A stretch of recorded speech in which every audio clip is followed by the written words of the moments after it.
the organization's in a sense demanding even more expertise from HR. The ability to be, to remain deep in only one thing for a long time, I think that's over in HR.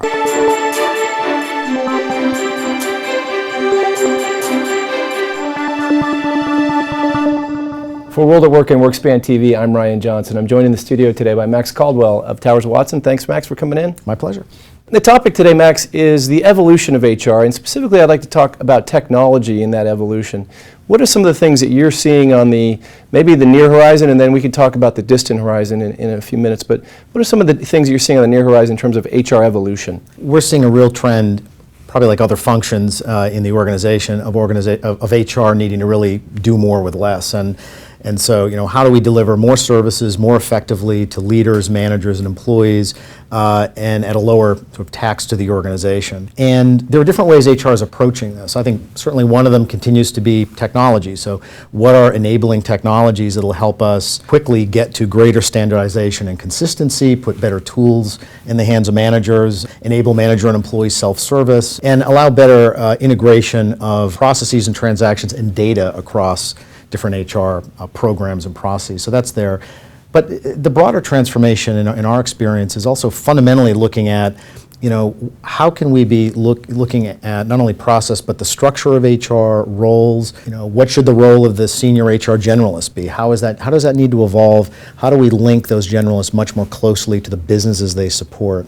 When we look at centers of expertise and the depth of those centers of expertise, what are ways that we can really bring, HR can bring far, far more expertise on areas like strategic talent management or total reward strategy, safety and compliance, or health and wellness. In those areas where the organization's in a sense demanding even more expertise from HR. And then how do we deliver the more transactional aspects of HR much more efficiently through shared service centers as well as technology. So it's a sort of everything at once in a sense. More value, more effectiveness, more impact, lower tax much more efficiently.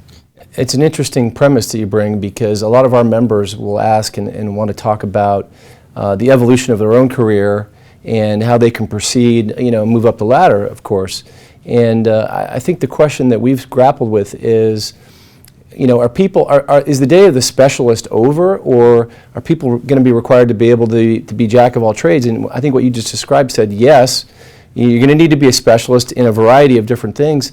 You mentioned talent management, total rewards, of course, compensation and benefits, all these new terms. What's your view about the practitioner in this evolution? Well, expertise is still important. I think it's important to our clients, certainly important to us as advisors. I think the key, though, is if I were coaching an individual, I would say the key is how are you gaining over a period of time exposure and expertise on a wider variety of topics? Because I think what's going to be key is the deep, if you think about the T, the breadth and the depth. So the ability to be, to remain deep in only one thing for a long time, I think that's over in HR. I think you've got to be able to repot yourself, to be fungible, to be multi-skilled, so that you can task against a number of different challenges. It's more intellectually engaging for individuals to do that, more rewarding in some sense, and it's more efficient for HR. We can't afford to have large pools of highly specialized analysts, for example, only tasked against one thing. We need pools of analysts, essentially, and talent who can really look at a broader set of issues. So I think it's about being more multi-skilled, better rounded.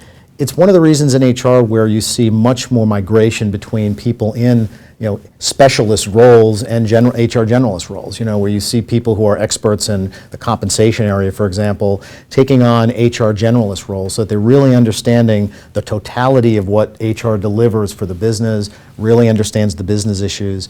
And it's one feeding the other. It's also the HR generalist getting a lot of exposure to, a process like talent management is really critical for many organizations and very critical for the generalist to be leading on. So how do we make sure we're just getting that right kind of exchange of knowledge? I think it's a pretty exciting time actually for individuals, but you're going to be willing to take the risk, move around, and repot yourself a bit. It's a great point.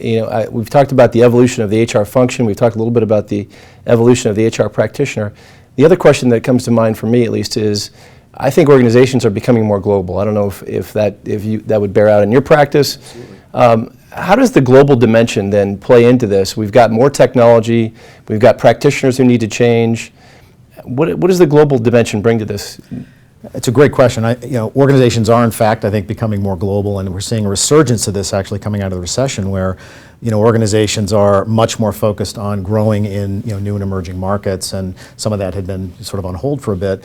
HR also is trying to operate more globally. I think that means, one, operating more locally in the sense of very much understanding local culture, obviously understanding local legal and regulatory issues as it relates to programs, but understanding what does engagement mean, if you're talking about the Philippines, or you're talking about Vietnam, or you're talking about Australia, and how does that contrast to what engagement means if you're in a Western European country, if you're in Brazil, and so on. So in part, being global, I think, means having teams of people with much more differentiated local knowledge. It also means being able to create global consistency across processes and, to the extent possible, across programs that really enable, for example, more movement of talent globally and sort of a common vocabulary and common frameworks. So it's really driving, I think, processes and program design. It's certainly driving the way organizations think about the deployment of talent. And I think within HR, again, another huge opportunity for people to get experience. And I think, in terms of, I've operated in different markets, different countries. I've shown that kind of intellectual agility to learn some new stuff around new culture, new programs, and I can bring that expertise back. So just like we're seeing this on the operational side in HR, much more focus on people that have had their ticket punched with some global experience as their career progresses. Well, Max, I want to thank you for coming in today, talking about the evolution of the HR profession and the HR professional. And for World at Work and WorkSpan TV, I'm Ryan Johnson.